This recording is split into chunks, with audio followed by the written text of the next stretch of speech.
La Bible en un an, le 13 novembre, le livre du prophète Daniel, chapitre 7, versets 1 à 28, le livre des psaumes, chapitre 112, versets 1 à 10, le livre des proverbes, chapitre 28, versets 1 et 2, l'évangile de Jean, chapitre 8, versets 31 à 59.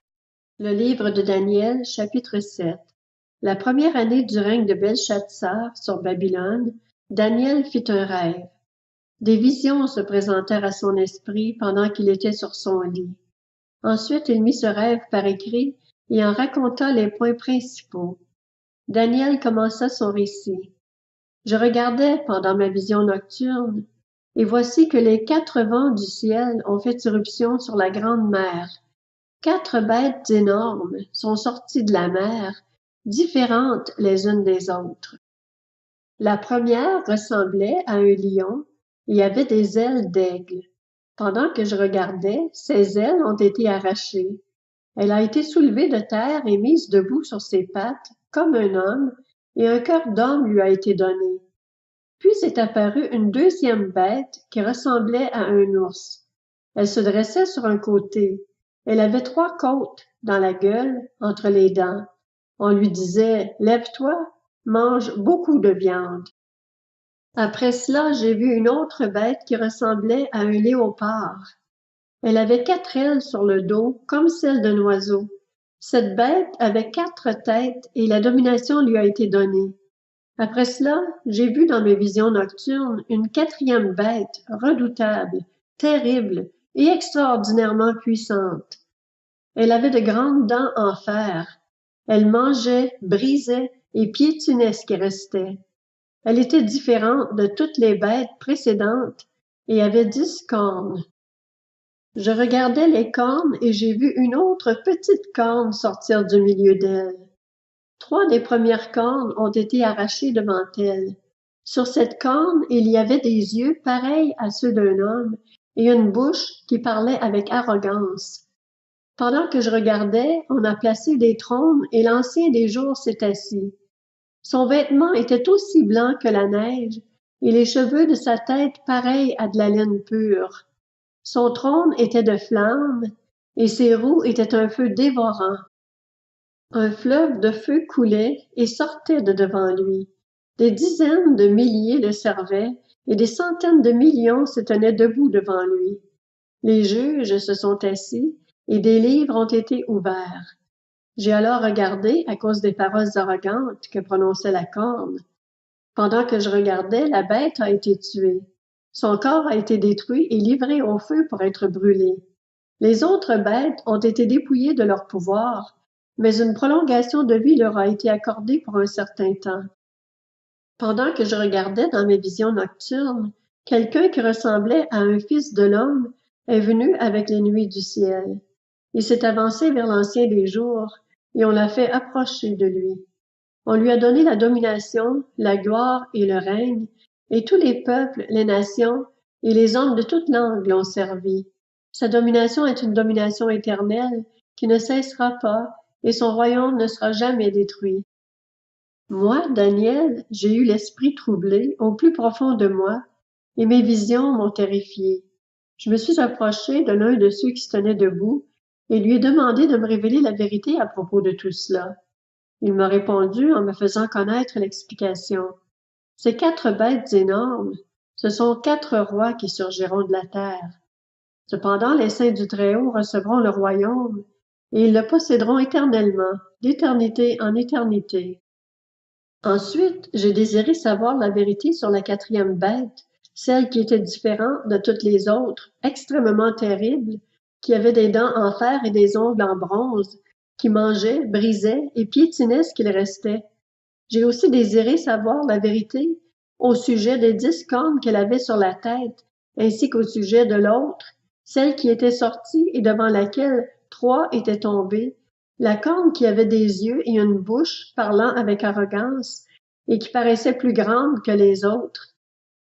J'ai vu cette corne faire la guerre aux saints et l'emporter sur eux, jusqu'au moment où l'Ancien des jours est venu faire justice aux saints du Très-Haut. Le moment où les saints ont pris possession du royaume est alors arrivé. Voici ce qu'il m'a dit.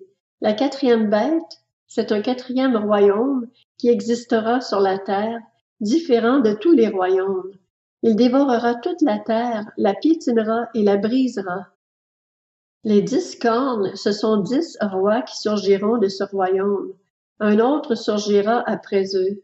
Il sera différent des premiers et abaissera 3 rois. Par ses paroles, il s'opposera au Très-Haut. Il opprimera les saints du Très-Haut et projettera de changer les temps et la loi. Les saints seront livrés à son pouvoir pendant 1 temps, 2 temps et la moitié d'un temps. Puis le jugement viendra et on lui retirera sa domination. Elle sera définitivement détruite et anéantie. Le royaume, la domination et la grandeur de tous les royaumes présents sous le ciel seront donnés au peuple des saints du Très-Haut. Son règne est un règne éternel, et tous les dominateurs le serviront et lui obéiront. Ici prend fin le message. Moi, Daniel, j'ai été si terrifié par mes pensées que j'en ai changé de couleur. J'ai gardé cette parole dans mon cœur. Le livre des Psaumes, chapitre 112. Louez l'Éternel. Heureux l'homme qui craint l'Éternel, qui trouve un grand plaisir à ses commandements. Sa descendance sera puissante sur la terre. La génération des hommes droits sera bénie. Le bien-être et la richesse sont dans sa maison, et sa justice subsiste toujours. La lumière se lève dans les ténèbres pour les hommes droits, pour celui qui fait preuve de grâce, de compassion et de justice. Il est bon que l'homme fasse grâce et qu'il prête, qu'il règle ses affaires conformément au droit, car il ne sera jamais ébranlé. On se souviendra toujours du juste. Il ne redoute pas les mauvaises nouvelles. Son cœur est ferme, plein de confiance dans l'Éternel. Son cœur est affermi, il n'éprouve aucune crainte, au point qu'il regarde ses adversaires en face. Il distribue ses bienfaits, il donne aux pauvres, sa justice subsiste à toujours, il relève la tête avec gloire. Le méchant le voit et s'irrite, il grince des dents et perd courage. Les désirs des méchants sont réduits à néant. Le livre des Proverbes, chapitre 28. Le méchant prend la fuite sans même qu'on le poursuive, tandis que le juste a autant de confiance que le jeune lion. Quand un pays est en révolte, ses chefs sont nombreux, mais avec un homme qui a de l'intelligence et de la connaissance, l'ordre est maintenu. L'Évangile de Jean, chapitre 8. Alors il dit aux Juifs qui avaient cru en lui, « Si vous demeurez dans ma parole, vous êtes vraiment mes disciples, vous connaîtrez la vérité, et la vérité vous rendra libre. » Ils lui répondirent, « Nous sommes la descendance d'Abraham, et nous n'avons jamais été esclaves de personne. Comment peux-tu dire, vous deviendrez libres? » En vérité, je vous le dis, leur répliqua Jésus, toute personne qui commet le péché est esclave du péché. Or, l'esclave ne reste pas pour toujours dans la famille, c'est le Fils qui y reste pour toujours. Si donc le Fils vous libère, vous serez réellement libre. Je sais que vous êtes la descendance d'Abraham. Pourtant, vous cherchez à me faire mourir parce que ma parole ne pénètre pas en vous. Je dis ce que j'ai vu chez mon Père, et vous, vous faites ce que vous avez entendu de la part de votre Père. Ils lui répondirent, « Notre Père, c'est Abraham. » Jésus leur dit, « Si vous étiez les enfants d'Abraham, vous agiriez comme lui. Mais en réalité, vous cherchez à me faire mourir, moi qui, en tant qu'être humain, vous ai dit la vérité que j'ai entendue de Dieu. Cela, Abraham ne l'a pas fait. Vous, vous agissez comme votre père. » Ils lui dirent, « Nous ne sommes pas des enfants illégitimes. Nous avons un seul Père, Dieu. » Jésus leur dit, « Si Dieu était votre Père, vous m'aimeriez, car c'est de Dieu que je suis sorti et c'est de sa part que je viens. Je ne suis pas venu de moi-même, mais c'est au contraire lui qui m'a envoyé. Pourquoi ne comprenez-vous pas mon langage? Parce que vous ne pouvez pas écouter ma parole. Vous avez pour père le diable, et vous voulez accomplir les désirs de votre père. Il a été meurtrier dès le commencement, et il ne s'est pas tenu dans la vérité, parce qu'il n'y a pas de vérité en lui. Lorsqu'il profère le mensonge, il parle de son propre fond, car il est menteur et le père du mensonge. Mais moi, parce que je dis la vérité, vous ne me croyez pas. Qui de vous me convaincra de péché? Si je dis la vérité, pourquoi ne me croyez-vous pas? Celui qui est de Dieu écoute les paroles de Dieu. Vous n'écoutez pas, parce que vous n'êtes pas de Dieu. Les Juifs lui répondirent, n'avons-nous pas raison de dire que tu es un Samaritain et que tu es un démon? Jésus répliqua, je n'ai pas de démon. Au contraire, j'honore mon Père et vous me déshonorez. Je ne cherche pas ma gloire. Il y en a un qui la cherche et qui juge. En vérité, je vous le dis, si quelqu'un garde ma parole, il ne mourra jamais. Maintenant, lui dirent les Juifs, nous savons que tu es un démon. Abraham est mort, les prophètes aussi, et toi tu dis, si quelqu'un garde ma parole, il ne mourra jamais. Serais-tu plus grand que notre père Abraham qui est mort? Les prophètes aussi sont morts. Pour qui te prends-tu donc? Jésus répondit, si je me rends gloire à moi-même, ma gloire ne vaut rien.